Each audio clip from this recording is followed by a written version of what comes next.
Hello everyone, मैं फिर से एक नई कहानी के साथ वापस आ गया हूँ। मैं आशा करता हूँ आप और आपका पूरा परिवार बिल्कुल स्वस्थ और अच्छे होंगे। तो आज की कहानी काफी इंटरेस्टिंग होने वाली है। एक चोर जो कि चोरी के मकसद से घर जाता है, लेकिन वो डायरेक्ट वहां से निकल के पुलिस स्टेशन पहुंच जाता है खुद, बिना किसी के दबाव में। तो क्या है कहानी, आपको सुनने में काफी इंटरेस्टिंग है, काफी मजा आएगा। तो चलिए इस कहानी के आखिरी तक आप बन रही है, तो अपने चैनल को सब्सक्राइब कर लीजिए। तो मैं कहानी शुरू करता हूँ। ये कहानी है हैदराबाद की। साल 2002, सितंबर का मंथ। एक चोर जो कि बहुत दिनों से चोरी के तलाश में रहता है, चोरी कुछ कर चुका होता है और भी चोरियों के लिए नए ठिकाने खोजता है। तो इसे एक कोठी मिलती है जो कि कुंदन बाग में है। मैं बता दूं, ये कहानी हैदराबाद 2002 की है, सितंबर मंथ। कुंदन बाग एक ऐसा पॉश इलाका, बहुत ही पॉश इलाका है। यहाँ पे कोठी है, उसी कोठी का उसे कोठी दिखती है चोर को। इस कोठी की निगरानी वो करता है काफी दिनों तक, फिर फाइनली वो डिसीजन लेता है कि अब इस रात मैं चोरी करूंगा। तो वो चोरी का दिन आ गया। रात लगभग 12 से 2 बजे के बीच की है समय। अब वो चोर उस कोठी में घुसता है चोरी करने। अब एंट्री जैसे ही लेता है, वो देखता है, बाकी कमरों में घुसता है कि चोरी में क्या क्या कहाँ रखा है नहीं रखा, वो खोजता है। जैसे ही खोजता है वो कमरों की ओर बढ़ता है। 2 मंजिला ये कोठी था। तो पहला मंजिला उसने चेक कर लिया, उसे कुछ बदबू टाइप की आती है। उसे लगता है ये बदबू ऊपर से आ रही है, तो ऊपर जाता है, वो एक कमरे में जाता है। वो जैसे ही उस कमरे को खोलता है, चौंक जाता है। अब वो जैसे ही कैमरा खोलता है, वो देखता है 3 3 लाशें एक बेड पे है, जिसकी हालत बहुत ही गंभीर, मतलब बहुत बुरी हालत है उस लाशों की। अब वो तुरंत झटपट से वो बाहर आता है इस कोठी के। उसे उल्टी टाइप के ही, मतलब उल्टी टाइप का लगता है, इतना घिनौना टाइप का वो देखता है लाश को उस बुरे स्थिति में। तो उसे वोमिटिंग होती है। बाहर के वोमिटिंग करता है और पूरा माइंड फ्रेश करता है, थोड़ा बहुत पानी मार के। अब वो सोचता है कि मैं क्या करूं। वो डायरेक्ट चला जाता है वहां से पुलिस स्टेशन। अब वो पुलिस स्टेशन जाता है, बोलता है कि सर, मैंने एक चोरी के मकसद से कोठी गया था, पर मैंने चोरी नहीं की। मैंने जैसे ही चोरी करने जा रहा था, मैंने एक रूम में गया तो वहां पे मुझे 3 लाशें दिखी। अब पुलिस ये स्टोरी सुनती है तो पुलिस को डाउट होता है कि इसी ने या इसी ने मारा होगा। क्योंकि अक्सर होता है कि चोरी करते करते वक्त सामने वाले उससे हाथापाई हो जाती है, उसी में मर जाते हैं। तो पुलिस उसे अरेस्ट कर लेती है और एक सेकेंड टीम अपने उस कोठी में भेजती है। और वो टीम कोठी जाती है, वो देखती है लाश की हालत बहुत गंभीर है, उसे पोस्टमार्टम के लिए भेज देती है। अब उस रूम की अच्छे से छानबीन करती है, उस कोठी की अच्छे से छानबीन करती है। तो उस रूम में बड़ी बड़ी अजीब चीज मिलती है। पुलिस को एक ब्लैक मैजिक की किताब मिलती है, भूतों से रिलेटेड कुछ किताबें मिलती है, और फिनाइल का डब्बा वहां पे डब्बा रखा रहता है, बोतल। पुलिस सोचती है कि ये मतलब चल क्या है इस घर में, कुछ तो अजीब अजीब हो रहा था। क्योंकि ब्लैक मैजिक पे शायद ये लोग काफी यकीन करते थे, क्योंकि माहौल भी वैसा उस टाइम था। बट पुलिस वहां से कुछ खास इसके अलावा मिलता नहीं है। वो वापस आ जाती है, इसे कई पूछताछ करती है अपने स्टाइल में। पर चोर बार बार एक ही बात रिपीट करता है कि सर, मैंने चोरी नहीं की है, चोरी के मकसद से गया था, पर मैंने कत्ल नहीं किया। अब समय बीतता है, फिर पोस्टमार्टम की रिपोर्ट आती है कुछ दिन में। पोस्टमार्टम में क्लियर ये मेंशन होता है कि ये मौत लगभग 3 महीने पहले हो चुकी है। मैंने बताया कि सितंबर के मंथ में ये चोर चोरी कर रहा था, और ये पोस्टमार्टम के हिसाब से ये मौत 3 मंथ पहले, लगभग जून या जुलाई में मौत हो चुकी है। तो पुलिस को अब चोरों को क्लीन चिट मिल जाती है पुलिस की तरफ से, क्योंकि ये रिसेंटली लास्ट नाइट गया हुआ था चोरी करने, और तब उसे लाश दिखती है। और रिपोर्ट बताया कि 3 मंथ पहले ये मर्डर हो चुका है, ये मर चुके हैं। हाँ, मरने की वजह कोई पॉइजन टाइप है, क्लियरली नहीं बताया गया, लेकिन पोस्टमार्टम में कोई पॉइजन टाइप मेंशन किया हुआ था। तो मैंने बताया कि वहां पे एक फिनाइल की बोतल मिली थी। तो मुझे डाउट होता है कि फिनाइल पी के मर गए होंगे। अब वो जाते वापस उस कमरे में, अच्छे तहकीकात करते तो उस फिनाइल की बोतल के अलावा उन्हें कुछ खास फिर मिलता नहीं है। अब आस पास जो रहते हैं उनके पड़ोसी, उनसे पूछताछ की जाती है। और जब पूछताछ पुलिस ने स्टार्ट किया, जब वो बताते हैं कि आपके जो पड़ोसी है इस कोठी में रहते थे, वो 80 लोगों की मौत हो चुकी है 3 मंथ पहले। एक बात और बताना चाहूंगा कि ये जो वो लोग जब मतलब तलाशी ले रहे थे, उन्हें एक न्यूज़पेपर भी मिला था। उस न्यूज़पेपर की आखिरी जो तारीख थी वो 21 जून थी। 21 जून को वो न्यूज़पेपर 21 जून का था। तो पुलिस एक्सपेक्ट करती है कि शायद उसी रात में मरे होंगे, 20 से 22 की रात में मरे होंगे। तो पुलिस पूछताछ करते तो पड़ोसी को बताते कि आपके पड़ोसी मर चुके हैं, जो कि 3 मंथ लगभग हो चुके हैं, हमें लास्ट रिसेंटली मिली, एक चोर घुसा था उनकी उसकी वजह से। अब जो पुलिस पड़ोसी पड़ोसी बताते हैं, सुन के आप भी चौंक जाएंगे। बोलते हैं सर ये कैसे हो सकता है, हमने इन तीनों को कल रात को ही देखा। तो पुलिस शॉक हो जाती है बात सुन के, बोलती है ये कैसे हो सकता है, पोस्टमार्टम में बाकायदा ये रिपोर्ट में है कि 3 मंथ पहले वो मरे हैं और हमें कल रात लाश मिली है। बोलते नहीं सर हमने तो कल ही देखा था। अब पुलिस का सुन के कंफ्यूज हो जाती है कि जब ये पहले 3 मंथ पहले मर चुके हैं तो लाश कल कैसे मिली हमें। मतलब एक मरा हुआ व्यक्ति जो कि कल जिंदा था और पोस्टमार्टम में है कि 3 मंथ पहले वो मर चुका है, कैसे। खैर पुलिस से पूछताछ होती है पुलिस से, तो वो ये बताते हैं कि यहाँ पे एक माँ और 2 बेटी रहते थे। माँ का नाम जया प्रता था और 56 साल इनकी एज थी, इनके साथ 2 बेटी रहती थी।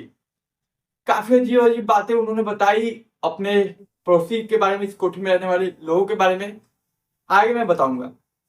वो बताते कि ये लड़की, ये जो थी 56 साल की जया प्रता, इसकी शादी हुई थी एक्चुअली ये सर मानसिक तौर पर थोड़ी बीमार थी। हुआ क्या कि बोलते थे कि हर रात को बड़ी अजीब सी हरकतें ये और उनकी बेटियां करती थी। लाइक रात को एक कैंडल जलाकर ये उस कोठी के चारों तरफ चक्कर लगाते थे। और ये अकेले नहीं करते थे, इसकी मां की बेटियां भी इन्वॉल्व होती थी। दोनों बेटियां एक एक बोतल लेकर, जिसमें खून या फिर लाल कलर का कुछ रहता था, उन्हें तो खून लगता था देखने में कि उस बोतल में खून भरा भरा हुआ है, बट वो श्योर नहीं थे, कह कि हो सकता सर कलर भी हो सकता, बट मुझे हमें खून लगता था। और उनकी माँ कैंडल लेके और वो बेटी हर रात इस जो कोठी है इसके चारों तरफ चक्कर लगाते थे, हमें काफी अजीब लगता था। और आप जैसा कि कह रहे हैं कि ये 3 मंथ पहले मरी, ये इम्पॉसिबल है। ये अभी मैंने लास्ट नाइट देखा है, उसके 1-2 दिन पहले भी देखा है, पिछले हफ्ता भी हमने इन्हें देखा था सेम प्रोसेस करते हुए। और ये बात केवल एक पड़ोसी नहीं, ये सभी पड़ोसी बताते हैं ये बात कि हाँ हमने देखा है। अब पुलिस भी कंफ्यूज की आखिर एक ऐसा शख्स जिसके पोस्टमार्टम रिपोर्ट में आया है कि 3 मंथ पहले मर चुके हैं, बट सभी पड़ोसी एक साथ कैसे देख सकते हैं। आखिर 1 दिन 2 दिन 3 दिन पहले 4 दिन पहले कैसे देख सकते हैं पड़ोसी हमेशा। अब पड़ोसी एक चीज और बताते हैं कि सर पता है यहाँ से लगभग उन्हें गार्बेज कूड़ा जब फेंकना होता है तो लगभग 1 मिनट का रास्ता होता है घर से जहाँ पे कचरा फेंका जाता है, बट वो कचरा फेंकने के लिए कार का इस्तेमाल करते थे। जबकि जनरली आमतौर पे 1 मिनट का रास्ता था तो सभी पैदल जाके वहां पे कचरा फेंका करते थे। बट ये तीनों लोग, केवल यही 3 लोग थे जो कि सिर्फ कार का इस्तेमाल करते थे कचरा फेंकने के लिए। बकायदा इसके अलावा वो कहीं बाहर नहीं जाते थे। इलेक्ट्रिसिटी जो थी वो 24 घंटे इनके घर में रहती थी। एडवांस पेमेंट उन्होंने कर रखा था। और थोड़ा डिटेल निकाला जाता है तो पता चलता है कि बताते हैं पड़ोसी कि इनका पति बिलाप करता था और इनके घर एक्चुअली जो गया पड़ता है, उनका मानसिक स्थिति कुछ ठीक नहीं था। तो इनके जो परिवार वाले हैं वो एक अच्छे लड़के से जो कि अमीर घर का होता है उसे शादी कर देते। जया पड़ता के पेरेंट्स काफी अमीर होते हैं तो अच्छे घर के लड़के से शादी कर देते, लेकिन ये बात जया प्रदा के मानसिक स्थिति के बारे में वो नहीं बताते, वो छुपा के रखते हैं। तब जया प्रदा की शादी हो जाती है वो, लेकिन अब सच्चाई कब तक छुपेगी। एक दिन पता चल जाता है जया प्रदा के पति को वो मानसिक तौर पे बीमार है। उनकी हरकतें देख के तो अब ये जो जया प्रदा का पति है वो डाइवोर्स दे देता है, लेकिन डाइवोर्स से पहले ये जो जया प्रदा के घर होते हैं वो वही जया प्रदा के जो परिवार वाले होते हैं वही इस कोठी को हस्बैंड एंड वाइफ को गिफ्ट किए हुए थे। तो जब मानसिक हालत के बारे में पता चलता है परिवार को और उसके पति को उसके परिवार को, तो डाइवोर्स देके वो दूर चला जाता है। लेकिन इन लोगों की 2 बेटियां भी थी, तो ये बेटियां दोनों अपनी माँ के साथ यानी जया प्रदा के साथ रह जाती है। तो पड़ोसियों का कहना था, 1-2 नहीं सभी पड़ोसियों ने यही कहा कि सर अजीब हरकतें इनकी थी। रात को कैंडल लेके चारों तरफ घूमना, 2 बेटियों जो कि खून की शीशी बोतल या फिर कलर उसमें क्या बात है नहीं पता, बट खून टाइप का था और हर रात वो चक्कर लगाना अजीब बात है। एक इंसान जो कि आमतौर पे कूड़ा फेंकने के लिए पैदल जाता है, ये लोग 1 मिनट का वॉकिंग डिस्टेंस था, कुछ ज्यादा दूरी नहीं थी और ये लोग कार से जाते थे। पूरा मोहल्ला बट कोई बोलता नहीं था इनसे, काफी अजीब रहते थे, अजीब तरीके से इन्हें घूरते थे जब ये लोग देखते थे, तो इसलिए कभी इन्होंने डर के कुछ बोला नहीं।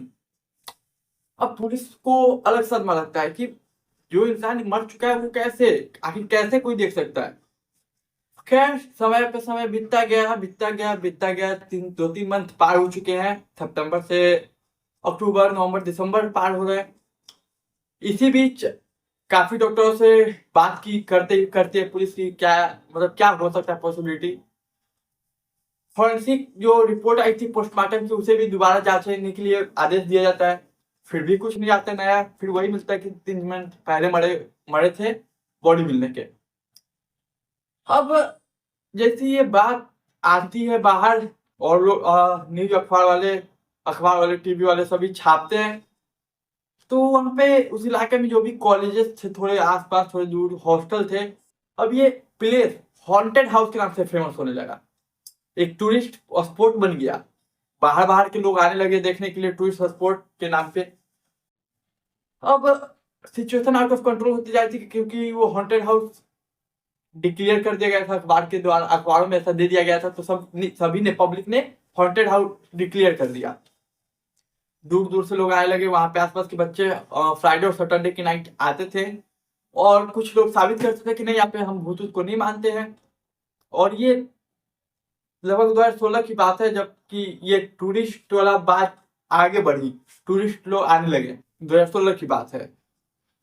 सोशल मीडिया का जमाना था, यूट्यूब पे बहुत सारी वीडियो डाली गई कि हॉन्टेड हाउस ये, फिर और भी फेसबुक पे डाली गई, चारों तरफ फैली तो और भी बनने लगे। अब ऐसा हालत ऐसा नौबत आ गया कि एक एक दिन में पुलिस ने 50-50 स्टूडेंट को गिरफ्तार किया, क्योंकि किसी प्राइवेट प्रॉपर्टी में घुसना इलीगल है। तो इसी केस में पुलिस ने 50-50 स्टूडेंट को अरेस्ट किया, बट फिर भी वो लोग नहीं माने नहीं सुने। वो आ रहे अपनी काबिलियत साबित करके हम भूत से नहीं डरते, हम इन सब पे विश्वास नहीं करते। और उस घर में जाके काफी चिल्लाते थे कि आओ अगर तुम भूत हो तो आओ हमसे मिलो। और इसी की वजह से पड़ोसियों काफी डिस्टर्ब होती थी। यहाँ तक कि इतनी डिस्टर्बेंस होती थी कि पड़ोसियों ने पर्सनल सिक्योरिटी गार्ड रखने शुरू कर दिए इन लोगों से बचने के लिए, ताकि ना आ पाए, हल्ला ना करे। कहीं पड़ोसियों को काफी डिस्टर्ब होने लगी थी।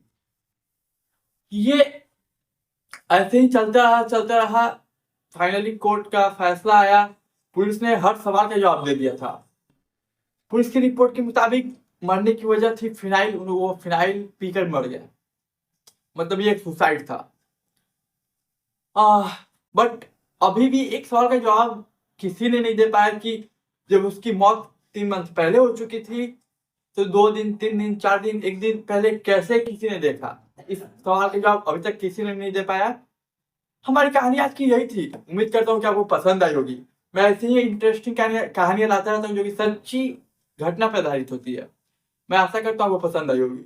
आप इसे अपने फैमिली रिश्तेदार और फ्रेंड के साथ दोस्तों के साथ शेयर कीजिए। मैं मिलूंगा आपसे एक नई कहानी में। तब तक के लिए मुझे दीजिए इजाजत।